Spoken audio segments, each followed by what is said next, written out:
saya selalu menyalahkan kalau ada figur yang kemudian gagal di dalam konteks komunikasi publik atau pencitraan terhadap publiknya ini, yang disalahkan jangan pemimpinnya gitu.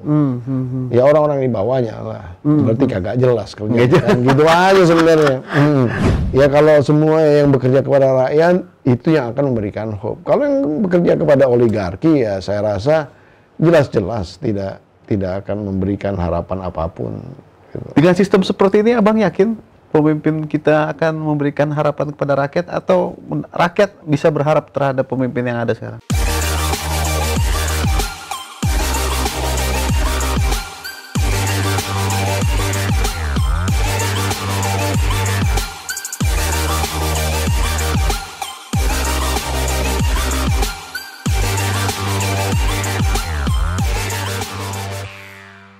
Oke, Assalamualaikum warahmatullahi wabarakatuh. Bertemu lagi dengan saya, Ari Purwanto, pemimpin redaksi Kedai Pena, dalam acara PHD Corner, sebuah diskusi mingguan dengan mengungkap beberapa isu yang lagi happening di masyarakat. Untuk tema kita kali ini, karena sudah muncul capres-capres nih, kita ngomongin soal bakal capres, kita ngomongin soal bakal capres.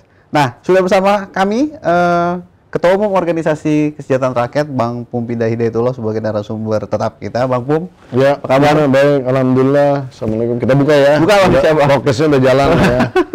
Udah vaksin ya Bang ya? Udah vaksin. Oke. Udah booster segala nih. Udah booster juga Bang? Udah. Ketiga berarti? Ketiga. Wah. Pakai apa Bang? Rahasia itu. Rahasia. Nanti pada kejar-kejar saya soalnya. Oke Bang, seperti kita ketahui, bakal calon presiden meskipun 2024 masih lama, tapi sudah banyak yang tebar pesona nih di sosial media, di dunia nyata ya kan. Bakal capres itu meskipun belum memiliki tiket tapi sudah pede gitu ya. Sebut saja Erlangga Hartarto, Ketua Umum Partai Golkar yang sekarang Menko Perekonomian. Lalu ada Ketua DPR Puan Maharani. Dia juga tebar pesona gitu kan. Terakhir juga ada ya calon-calon lain yang juga saya rasa juga muncul gitu. Nah, kalau Abang melihatnya gimana nih Bang? Ya, ini bukan tebar pesona lah, memang sebenarnya sosialisasi. Sosialisasi ya. Sesuatu hal yang wajar aja di dalam konteks menssosialisasikan diri gitu ya. Kepada publik bahwa ya ada niatan gitu, ada semacam nazar gitu, bahwa suatu saat kita pengen ikutan nanti di 2024 kira-kira kan untuk pemilu gitu ya, untuk pilpres. Nah, sebagai ketua umum partai mungkin kalau kayak Erlangga Hartarto ya jelas juga dia ingin juga menaikkan yang namanya elektabilitasnya. Sama juga Mbak Puan juga sebagai tokoh yang paling berpengaruh pada saat ini, mungkin salah satunya di PDIP gitu ya. Itu juga yang untuk meningkatkan elektabilitasnya juga mensosialisasikan diri seperti itu ya. Tapi juga kan kita tahu ada beberapa kepala daerah ya yang sudah cukup populer gitu, dan elektabilitasnya juga kayaknya agak sedikit pelan-pelan naik semua juga gitu. Ada juga Pak Prabowo ya yang sebetulnya masih mempunyai peluang gitu, tapi justru Pak Prabowo malah kurang mensosialisasikan diri gitu. Kayaknya sih agak sedikit fokus di dalam bekerja. Jadi nggak terlalu ingin mensosialisasikan. Lagi pula saya yakin seluruh rakyat Indonesia mengenal Pak Prabowo ini secara mutlak gitu ya, karena kan mau nggak mau dari 2 kali head to head dengan Pak Jokowi ini juga orang pasti ingat terus gitu. Nah, terus kemudian ada juga nanti Sandiaga Uno ya, itu yang juga sekarang ada di dalam, itu juga belum melakukan sosialisasi tapi ya cukup aktif ya di sosial medianya gitu. Kira-kira itu sih gambarannya kalau menurut saya, dan kebetulan saya kenal semua ini sebenarnya. Jadi ya walaupun tidak ada yang dekat sekali, ada yang dalam konteks kenal baik gitu ya, tapi tidak dekat, artinya kita hubungan baik. Dan ya pada dasarnya saya punya mengenal secara pribadi lah orang-orang ini ya, dan bisa kemudian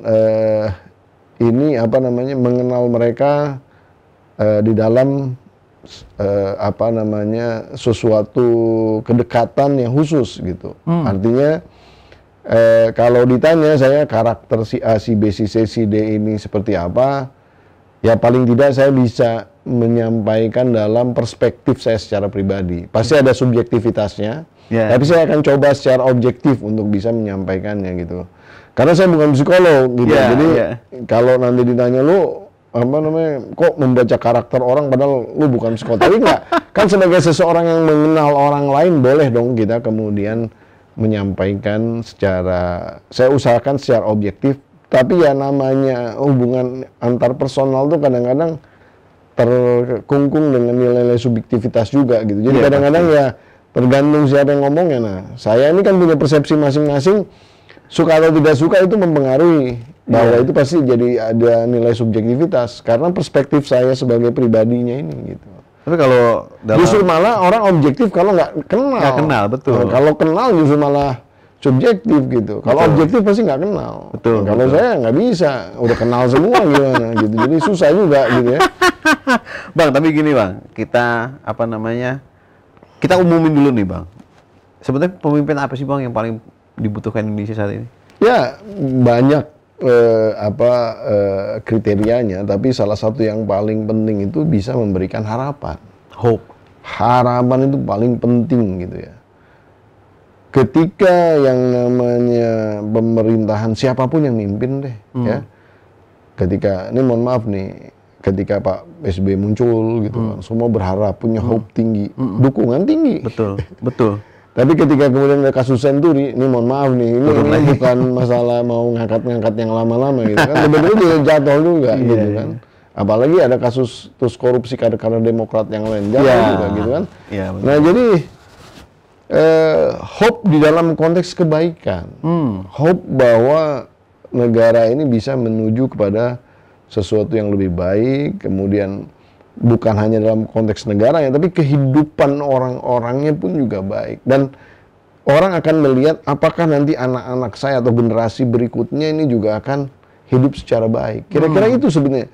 Ketika ada hope itu, saya pikir siapapun pemimpinnya akan didukung gitu ya. Nah, tapi ketika dia sudah ingkar janji, ketika dia sudah terkena korupsi, ketika dia sudah, ya istilahnya hal-hal jeleknya muncul, ya udah. Hope itu menjadi hilang gitu. Yang namanya harapan itu menjadi hilang, sehingga dukungan kepada orang tersebut juga akan hilang. Kira-kira seperti itulah. Berarti sama seperti 2014 pas kita punya presiden baru namanya Pak Jokowi, ada Times itu bikin cover namanya The New Hope. Model seperti itu kali ya? Ya. Dan pada saat itu dukungan kepada Pak Jokowi juga tinggi sekali kan sebenarnya. Jadi sebenarnya bagus saja apa namanya memberikan hope itu. Tapi jangan hanya memberikan janji-janji palsu, jangan memberikan PHP gitu kan. Jadi berikanlah hope yang sebenar-benarnya. Hope tidak perlu menunjukkan diri kita atau apa namanya, katakanlah ketika kita mau mensosialisasikan diri, menunjukkan diri kita jadi kayak apa Superman juga. Nggak perlu, tapi mungkin dengan cara-cara tertentu menyampaikan kepada masyarakat bahwa saya ada loh ide tentang bagaimana membesarkan negara ini, gagasan yang kemudian mungkin setiap orang nanti di suatu saat, di suatu titik ketika saya sudah menyelesaikan pekerjaan ini, Anda akan menikmatinya, kira-kira gitu. Iya, iya. Berarti untuk mencapai gagasan itu pemimpin harus berkarakter, Bang. Ya, artinya memang karakter kepemimpinan yang kita inginkan itu adalah karakter kepemimpinan yang benar-benar tadi memberikan harapan, tapi juga pemimpin itu kan sebenarnya kan akan mendapatkan power. Ya. Kalau kata Don Corleone ini di film Godfather itu kan, power cannot be given. Jadi power itu tidak bisa diberikan. Power must be achieved gitu. Jadi yang namanya kekuasaan itu harus diraih. Nah, diraihnya gimana? Karena dengan cara meraih itu dia akan ingat gitu. Nah, artinya kalau kemudian orang-orang yang ingat bahwa dia meraih kekuasaan itu dengan apa namanya didukung oleh masyarakat luas, dia akan membalas budi kepada masyarakatnya dengan memberikan hope ataupun harapan-harapan dan juga hasil-hasil yang baik di dalam konteks menjalankan pemerintahannya, kira-kira kepada seperti rakyat, itu. bukan Iya. kepada oligar. Oh iya. Orang. Ya jelas kepada rakyat. Ya kalau semua yang bekerja kepada rakyat itu yang akan memberikan hope. Kalau yang bekerja kepada oligarki ya saya rasa jelas-jelas tidak akan memberikan harapan apapun. Gitu. Dengan sistem seperti ini Abang yakin pemimpin kita akan memberikan harapan kepada rakyat atau rakyat bisa berharap terhadap pemimpin yang ada sekarang? Saya sih melihat begini ya. Ya memang banyak yang pesimis ya terhadap sistem yang kita bangun di dalam konteks berdemokrasi sekarang ini. Saya termasuk yang merasa kecewa, tapi saya tidak kehilangan optimisme dalam konteks ini karena bagaimanapun juga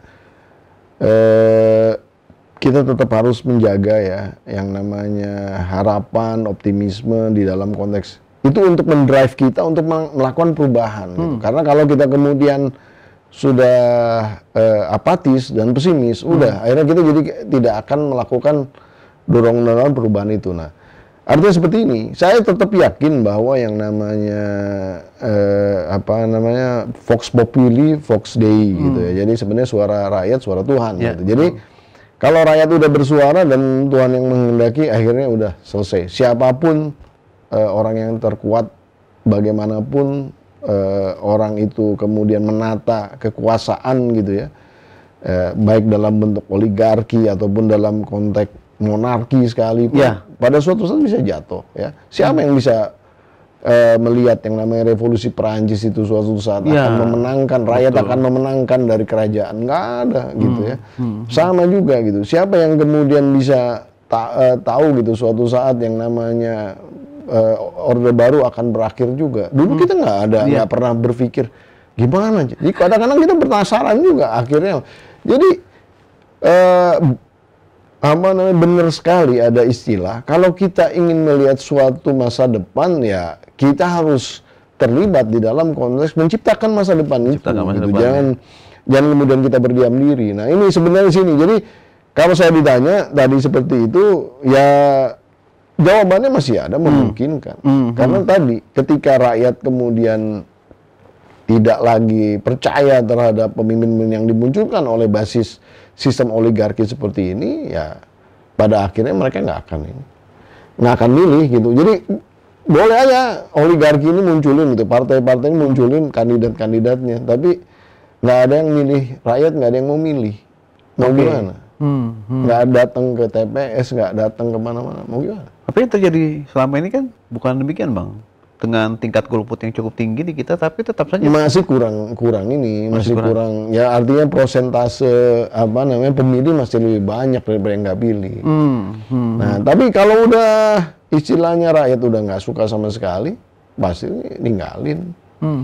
Nah dalam keadaan gitu akan ada terjadi vacuum of power. Dalam keadaan seperti itu bisa istilahnya terjadi sesuatu hal yang berubah total dari tatanan yang ada. Dan itu satu-satunya cara mengubah tatanan itu. Nah, bagaimana supaya hal itu terjadi, memastikan hal itu terjadi, artinya rakyat tahu gitu ya, bahwa ya istilahnya jangan diapusi gitu ya tentang sistem ini. Ya jadi ya orang-orang ini, orang yang teredukasi seperti kita yang kelas menengah yang paham tentang situasinya seperti apa, ini jangan bosan-bosan untuk selalu mengingatkan. Nah kalau kita berhenti mengingatkan dan kemudian kitanya sudah ya merasa pesimis, ya nggak akan berubah-ubah itu. Tapi saya yakin banyak akan terjadi kejutan di masa yang akan datang dalam waktu dekat. Bang, kalau Abang bilang tadi sempat pesimis tapi tidak kehilangan hope, apa sebenarnya sih Bang alternatif sistem untuk mencari pemimpinan yang bisa ditawarkan Abang ke publik? Banyak yang bilang katanya kita harus kembali ke sistem pemilihan via DPR. Dulu sempat muncul ya. Nah itu juga bisa lebih oligarki lagi. Itu bisa lebih oligarki lagi. Jangan seperti itu.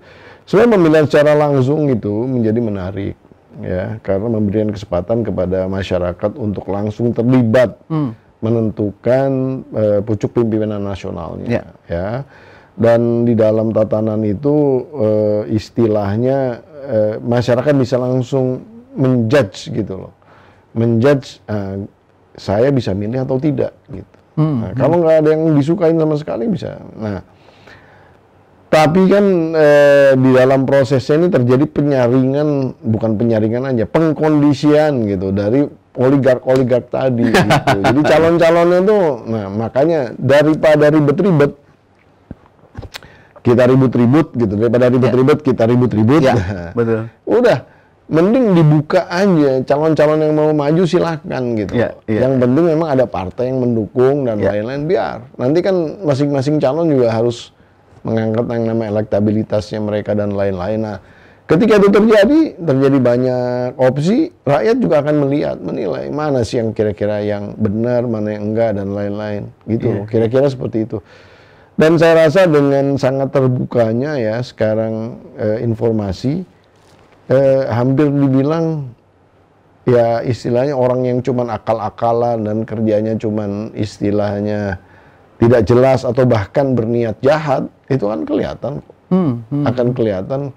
Karena ketika yang namanya jurnalistik itu tidak hanya oleh perusahaan media, ketika jurnalisme itu bisa disampaikan secara kemasyarakatan gitu ya, berbasis masyarakat, jadi citizen journalism itu, ya artinya siapapun ketika melihat atau menyaksikan seseorang melakukan sesuatu bisa mempunyai istilahnya bisa melaporkan kepada publik gitu bahwa oh yang ini benar, yang ini benar dan lain-lain. Seperti itu kira-kira. Bang, kita kerucutin nih Bang nih. Tadi Abang udah sebut nama Prabowo, nama Puan, nama Airlangga Hartarto. Kita ke Airlangga Hartarto dulu. Abang kenal secara personal dengan Pak Airlangga. Gimana karakternya Pak Airlangga? Ya, Airlangga ini kawan saya yang baik, cerdas. Anak dari Menteri Orde Baru. Ya, jadi dia putra kedua dari Pak Hartarto. Ya, zaman Orde Baru jadi Menperin dan zaman di Habibie menjadi Menko Kesra kalau nggak salah. Jadi nanti bisa dilihat lah itunya apa. Tapi kita nggak bicara bapaknya kan, kita bicara anaknya. Bicara anaknya. Ya. Airlangga seseorang yang terdidik, cerdas, pernah memimpin di beberapa institusi ya seperti Perhimpunan Institut Indonesia, kemudian juga ketua asosiasi emiten, ketua umumnya. Jadi emiten yang di perusahaan-perusahaan yang masuk ke pasar bursa saham itu ya itu Airlangga sempat mimpin, nggak tahu sekarang statusnya gimana. Nah terus kemudian sempat masuk di DPR dan pada akhirnya sempat jadi menteri dan sekarang jadi Menko ekonomi ya. Menarik itu Airlangga itu muncul ketika Golkar dualisme waktu itu ya Bang ya, tahun 2017 atau 2016 itu. Enggak, versus. Sebetulnya tidak ada dualisme pada saat itu. Yang jelas seorang Novanto tiba-tiba kan terkena sebagai ketua umum. Ya. Nah, dicarilah penggantinya kan kira-kira begitu. Ada beberapa kandidat yang siap-siap untuk maju ya. Salah satunya Bamsud, kemudian Aziz, ada juga siapa namanya Idrus Marham. Ya.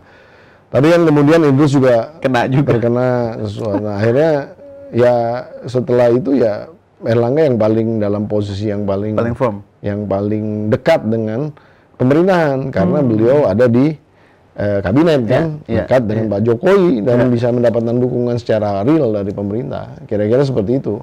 Penting ya bagi dukungan dari pemerintah untuk kalau dalam konteks politik itu the right man at the right place and the right time itu harus memenuhi syarat itu gitu. The right man belum tentu the right place, belum tentu at the right time gitu. Jadi dalam politik harus memenuhi syarat itu kira-kira. Itu menariknya. Dan Airlangga pada saat itu memenuhi itu semua. Memenuhi itu semua. Dan dia punya terah ya Bang ya? Ya. Terah Bang? Menurut saya Airlangga bukan tipe yang kemudian mempunyai turunan dari penguasa Orde Baru terus kemudian jadi lenggang kangkung karir politik yang enggak juga. Ya. Jadi saya rasa apa yang dia capai dia juga cukup mencapai dengan upaya gitu ya. di beberapa kali voting untuk pemilihan katakanlah pimpinan fraksi dan lain, Erlangga sempat kalah, tapi dia juga nggak pernah istilahnya menyerah ya, terus maju di beberapa kesempatan juga pernah maju menjadi calon ketua umum Kosgoro, kalah juga dan lain-lain, tapi lanjut aja dan sekarang menjadi ketua umum Golkar, alhamdulillah. Oke, kalau Erlangga secara pribadi, secara kemampuan bagaimana menurut Abang? Oh, kompeten sekali. Kalau artinya kan kita juga ngelihat ya, perannya di pemerintahan sebagai menteri juga cukup mewarnai gitu ya, cukup bagus gitu. Hanya memang permasalahannya Mas Erlangga ini secara public communications, kemudian ya tidak terekam secara bagus gitu ya, dan tidak terposisikan positioning public communication secara bagus. Dan gitu. Dia bukan public speaker ya Bang?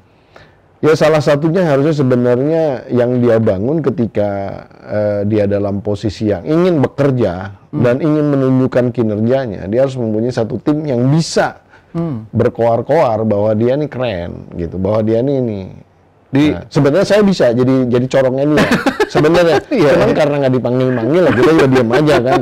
Ya, saya juga nggak mau nawarin diri kan gitu, ya udah kita diemin aja kalau kira-kira seperti itu. Iya betul Pak.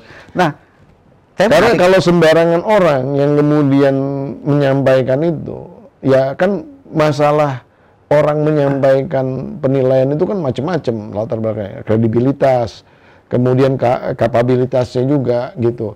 Kalau orang yang sembarang orang yang cuma nunjuk ini bagus, percuma gitu. Iya. Berarti secara kapasitas oke lah Erlangga, tapi ke public speakingnya kurang. Saya lihat di situ ya kelemahan, salah satu yang kurang dibungkus dengan baik. Tapi kalau ngomong soal kapasitas, kemampuan dia dalam mengelola perekonomian saat COVID, bukannya bermasalah Bang? Pennya masih, serapannya masih rendah. Ya, dan yang dalam kondisi COVID sih agak susah ya kita kemudian melakukan penghakiman, menilai seseorang di dalam konteks bahwa ini tidak berhasil gitu. Agak susah loh sebenarnya.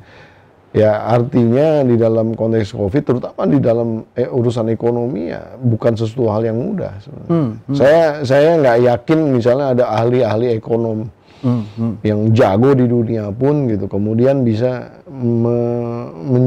memastikan gitu bahwa ekonomi tetap berjalan baik pada saat COVID gitu. Jadi itu di luar daripada ini. Tapi paling tidak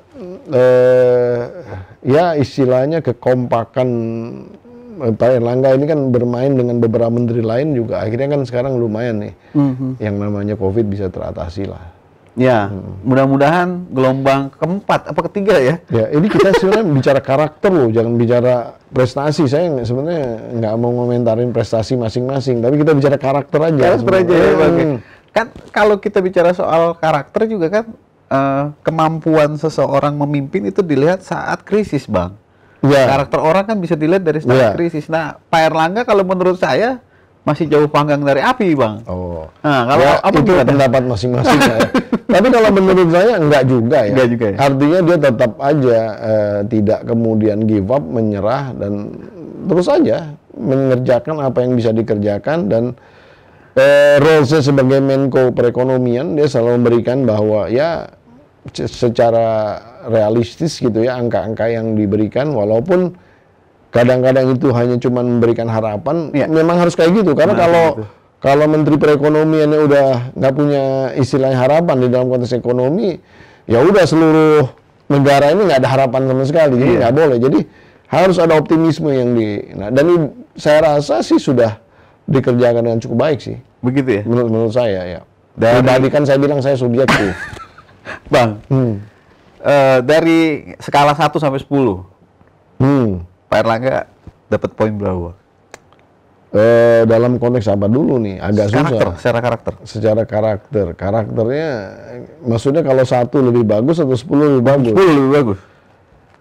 karakter kepemimpinan ya. Jadi kalau karakter yang lainnya mungkin saya, tapi kalau karakter leadership dan kepemimpinan, kemampuan manajemen misalnya begitu, saya rating di angka 9 lah. 9, Bang? Nah, ya kalau 10 terlalu perfect. Ya.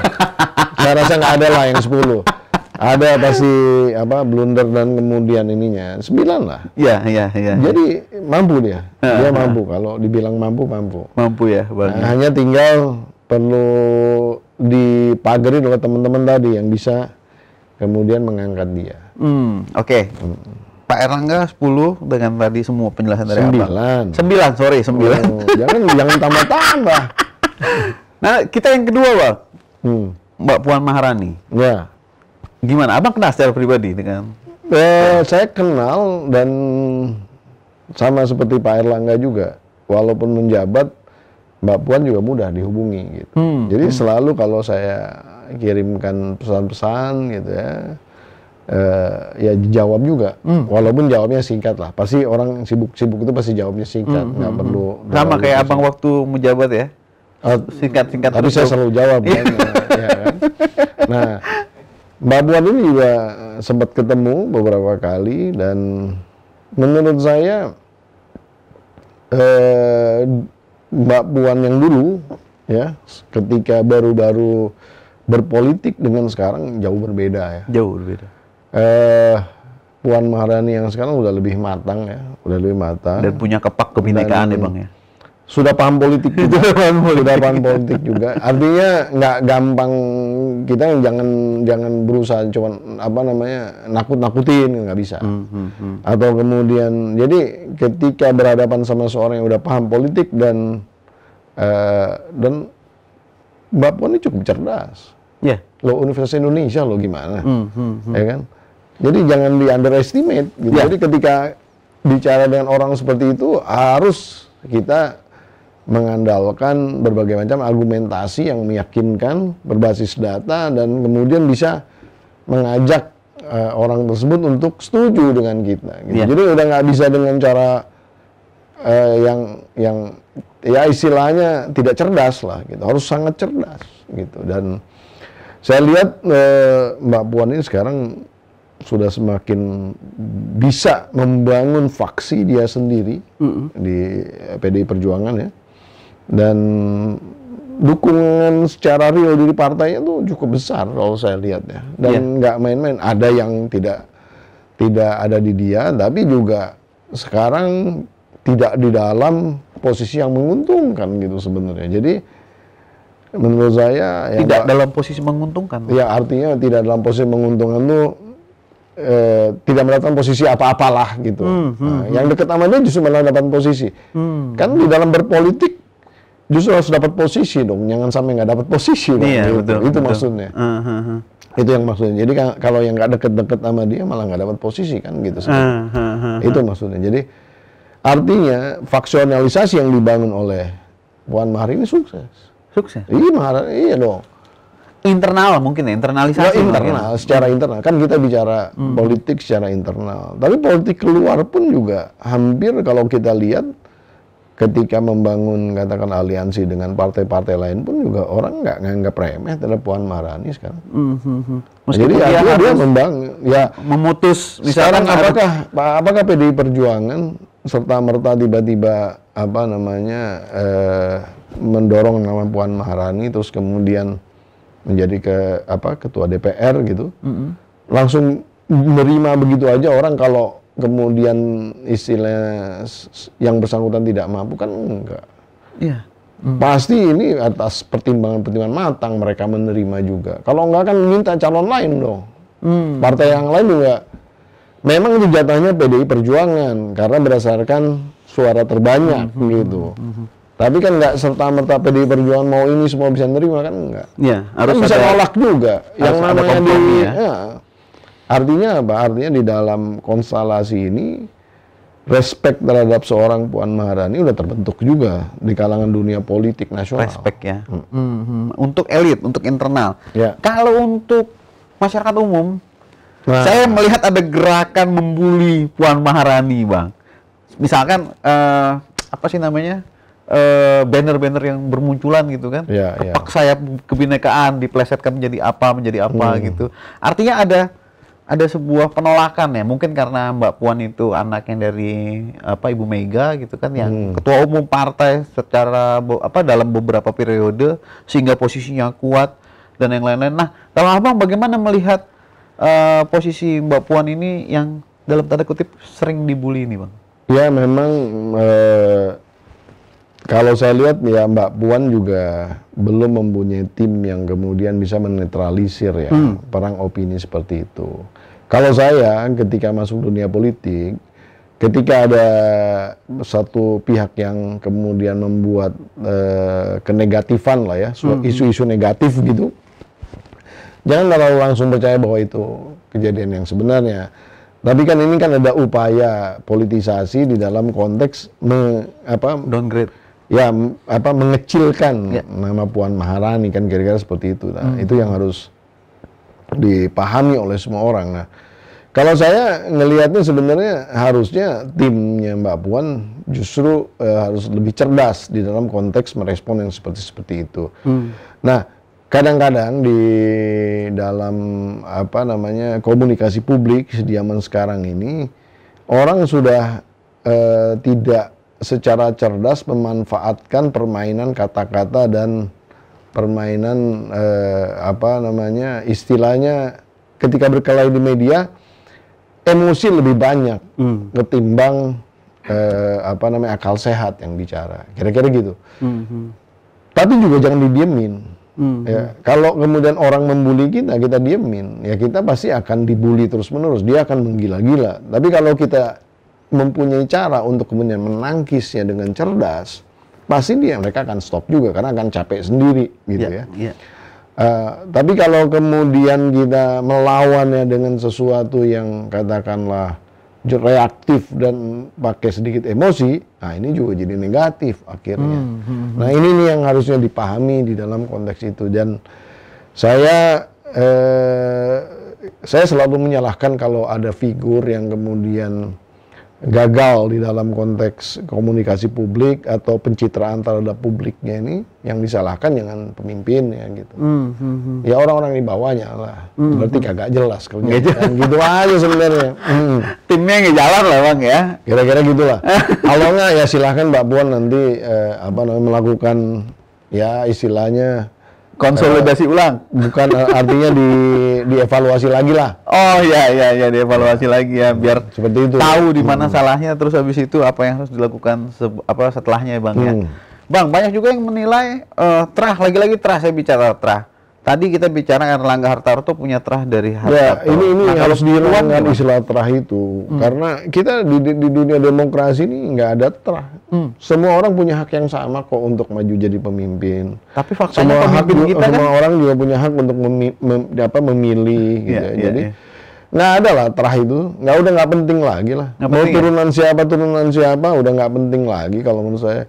Yang penting itu sekarang kompetensi, kapabilitas, dan gimana dia membangun ketokohan gitu. Tadi bangun ketokohan yang memberikan harapan, itu kan sebenarnya poinnya. Jadi udah nggak usah bicarain terah lah. Tapi faktanya sekarang pemimpin kita ya anak atau garis darah dari. Ya kalau kita ngomongin terah, akhirnya kita akan melegitimasi yang namanya feodalisme, dinasti, dinasti, dan larinya nanti ke oligarki gitu. Makanya saya udah nggak mau ngomong terah lagi. Kan kita anti oligarki. Ya. Oke, kalau dari tadi saya sudah, kalau Erlangga 9 Bang. Ya. Kalau Puan berapa? Saya kasih Mbak Puan sama 9 juga. 9. Kita tadi sudah bicara 2 calon Bang. Ketiga nih Prabowo Subianto. Ada pembicara ketiga juga. Ada pembicara ketiga, Bang Mike Sahuleka ya Bang ya? Iya. Ya, Bang Mike Sahuleka ini ahli dalam membaca karakter orang juga ya Bang ya? Dari basis ini tanda tangan. Oke, pertama kita bahas kembali lagi yang soal tanda tangan tuh Bang. Bukan karakter Prabowo Subianto. Bagaimana menurut Abang karakternya? Ya, jadi kita membahas 3 baca pres dari 3 partai besar, kira-kira gitu betul, ya. Betul. Nah, ini kan memang 3 partai besar, Gerindra salah satunya dan Prabowo Subianto adalah ketua umumnya. Ya alhamdulillah saya pernah dekat sekali dengan Pak Prabowo, bahkan banyak membantu beliau di dalam membangun bisnisnya ketika pulang dari Jordan ya, setelah masa reformasi itu. Nah jadi kalau saya lihat seorang Prabowo ini seseorang yang memang punya antusiasme di dalam konteks berhasil. Jadi dia akan push berbagai macam orang yang terlibat di dalam lingkungannya untuk terus bekerja dan mencapai hasil yang maksimal gitu. Jadi sebenarnya beliau ini adalah seorang motivator yang luar biasa kalau menurut saya, dan juga memorinya hafal tentang berbagai macam hal yang kita pernah sampaikan. Jadi jangan sekali-kali kita pernah coba-coba ngebohongin seorang Prabowo Subianto karena dia bakal ingat. Nah, kecuali kalian orang yang nggak dipikirin sama dia ya, tapi kalau dia menganggap kita orang yang dipercaya, dan jangan coba-coba untuk melakukan manipulasi ataupun pembohongan kepada seorang Prabowo gitu. Jadi ya itu yang saya bangun ketika hubungan saya dengan Mas Prabowo itu terjadi di dalam konteks bekerja. Nah, saya membangun kepercayaan ya dari Mas Prabowo kepada saya, dan saya mencoba selalu untuk berhasil juga di dalam berbagai macam target yang diberikan kepada saya, tapi juga saya harus realistis. Saya harus realistis karena tadi jangan sampai suatu saat kita Pak Prabowo masa dibohongin karena kita ngecapnya terlalu tinggi gitu. Ya, betul. Jadi seorang Prabowo itu juga paham kalau kita realistis gitu. Walaupun pasti dia akan nge-push kita sampai limit. Walaupun dia akan nge-push kita sampai maksimal gitu ininya, pencapaiannya. Tapi kalaupun kemudian kita tidak sampai di dalam target-target itu, tidak mencapai target-target itu, selama masuk logika-logika ataupun alasan-alasannya, ya insya Allah dia nggak akan kecewa dan tidak akan marah. Nah, yang saya perhatikan itu memang banyak sekali ya persoalan di mana di sekelilingnya Mas Prabowo ini banyak yang selalu menyampaikan sesuatu yang cuma enaknya saja gitu. ABS lah. Nah, ya kira-kira seperti itu ya. Asal Bapak Senang. Nah sehingga ketika terjadi sesuatu yang benar-benar tidak sesuai dengan tidak sesuai dengan yang diharapkan, beliau bisa marah ya, meledak-ledak, bisa marah-marah. Nah jadi disinilah yang memang harus disadari ya oleh semua pihak. Katanya Mas Prabowo ini orang yang mudah marah. Menurut saya nggak gampang marah begitu aja. Tapi kalau dia merasa dibohongi, ngerasa dicurangi, ngerasa istilahnya tidak dihargai, atau dia bisa aja melihat sesuatu yang seseorang ataupun banyak orang dizalimi, dia akan marah gitu. Tapi sebenarnya harus ada pemicunya, bukan karena tiba-tiba asal marah begitu aja. Berarti yang kabarnya dia lempar asbak itu benar-benar sudah marah, Bang? Kalau saya itu kan kabar, saya nggak tahu persis lah. Saya nggak tahu persis, karena itu kalau kabar saya nggak tahu persis.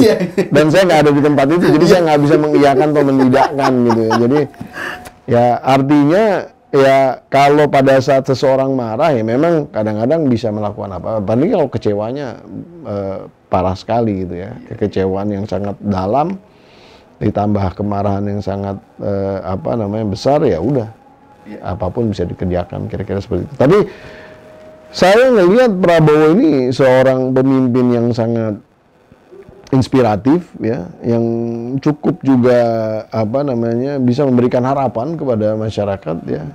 Tinggal itu saja sebenarnya, jangan sampai orang seperti Mas Prabowo ini yang dalam pikirannya ini adalah kebaikan gitu ya, selalu baik gitu orang niatnya. Paling ikhlas di Indonesia kalau kata Gus Dur ya, baik lah gitu ya. Nah itu dikelilingi oleh orang yang memanfaatkan dia, itu aja sih, jangan sampai seperti itu sebenarnya. Oke, dari yang tadi skala 1 sampai 10 berapa, Bang? Saya beli Mas Prabowo lebih dari yang 9,5. Wow, istimewa sekali berarti ya. Oh iya. Berarti paling layak memimpin Indonesia ke depan. Ya, paling layak di dalam bandingkan sama yang kedua tadi.